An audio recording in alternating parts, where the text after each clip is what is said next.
Hi guys, and welcome back to the channel. Today we have my second installment from the French company Pequignet.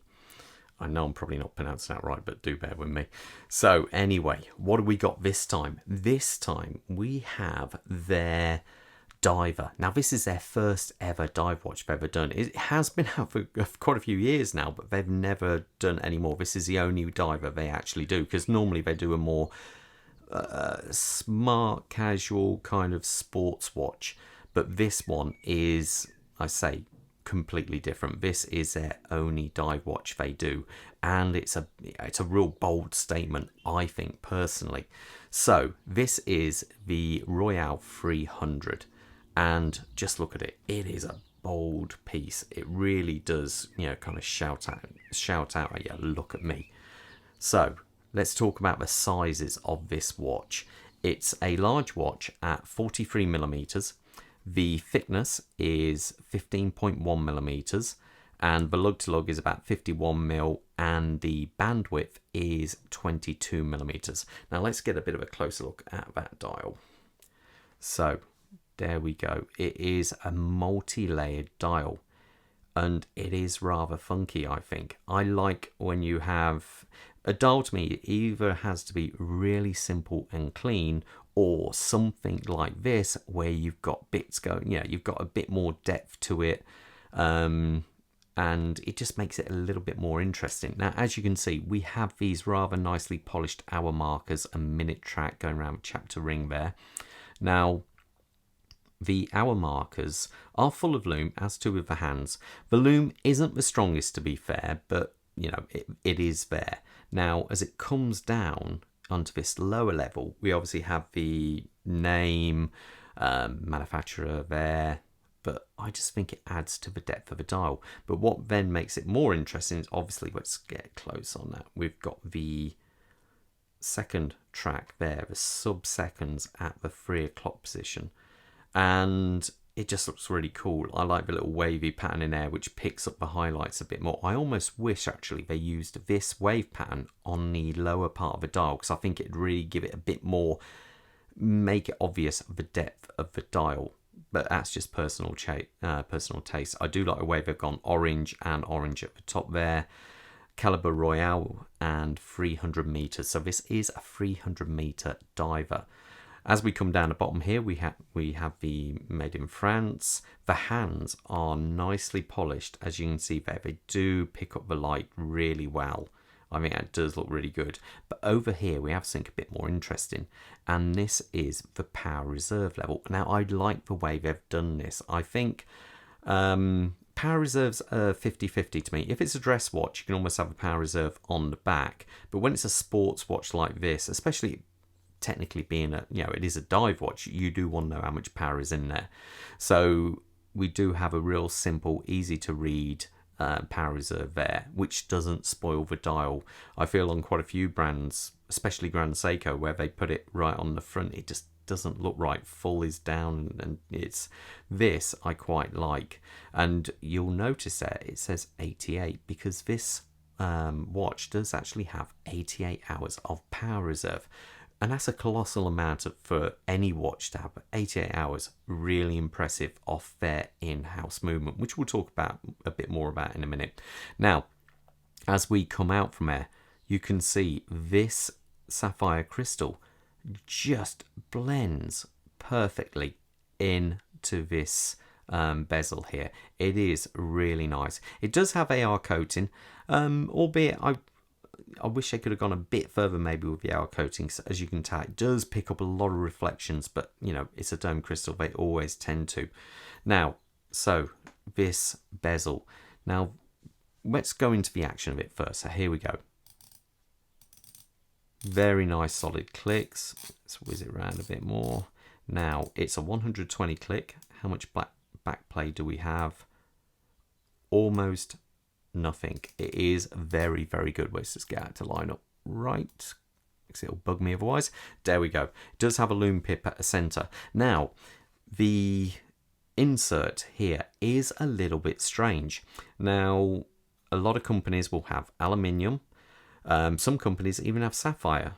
And the go-to norm at the moment is ceramic, but this one is a bit left field. It's rubber. And you can't really compress it as such. You just feel it feels very tactile because it is actually rubber. Now, it is a strange choice, but that's what I've gone with, and it is a bit funky, really. We have nice big minute markers round here.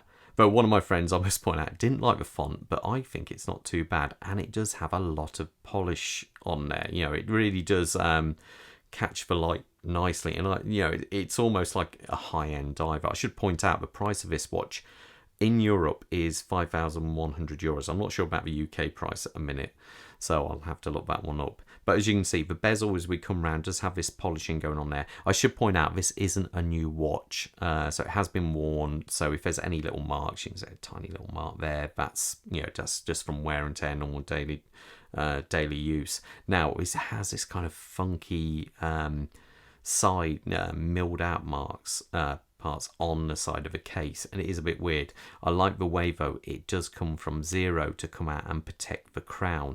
Now the crown on this is a little bit interesting. For one, I like the fact that the fleur-de-lis does line up.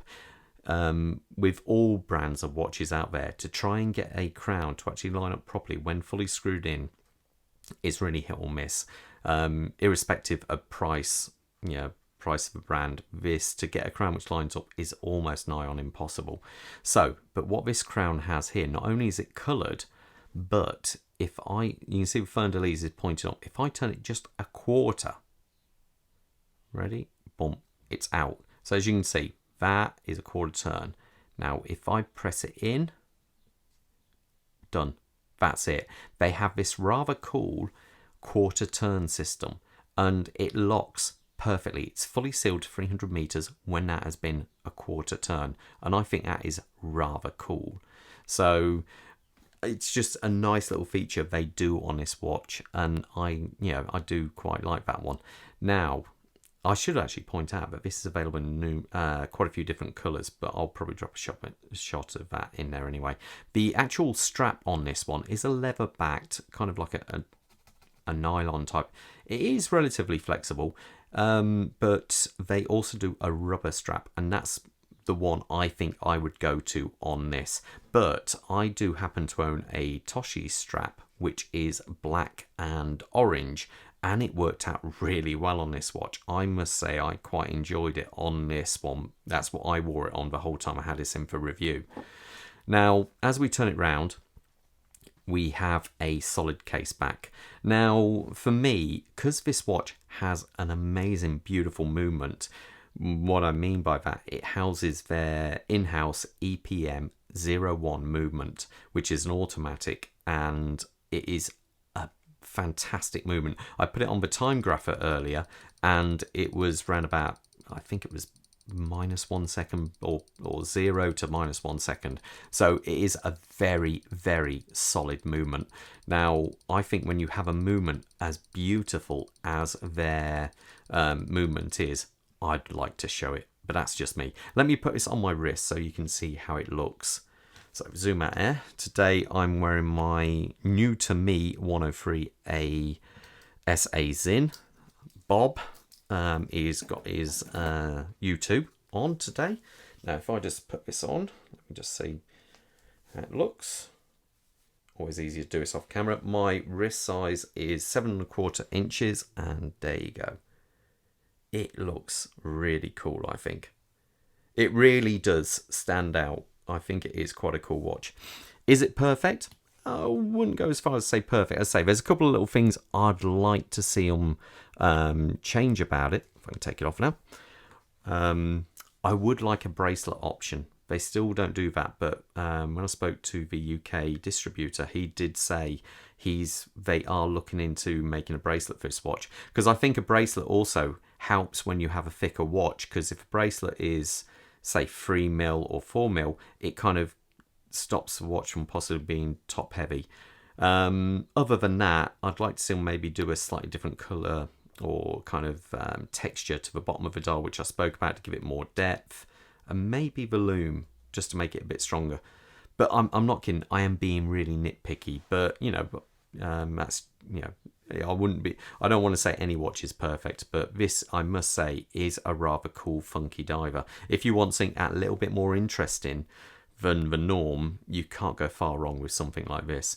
Anyway, let me know what you think of it, guys, and I will see you in the next watch review. Okay, all the best. Stay safe out there. Bye.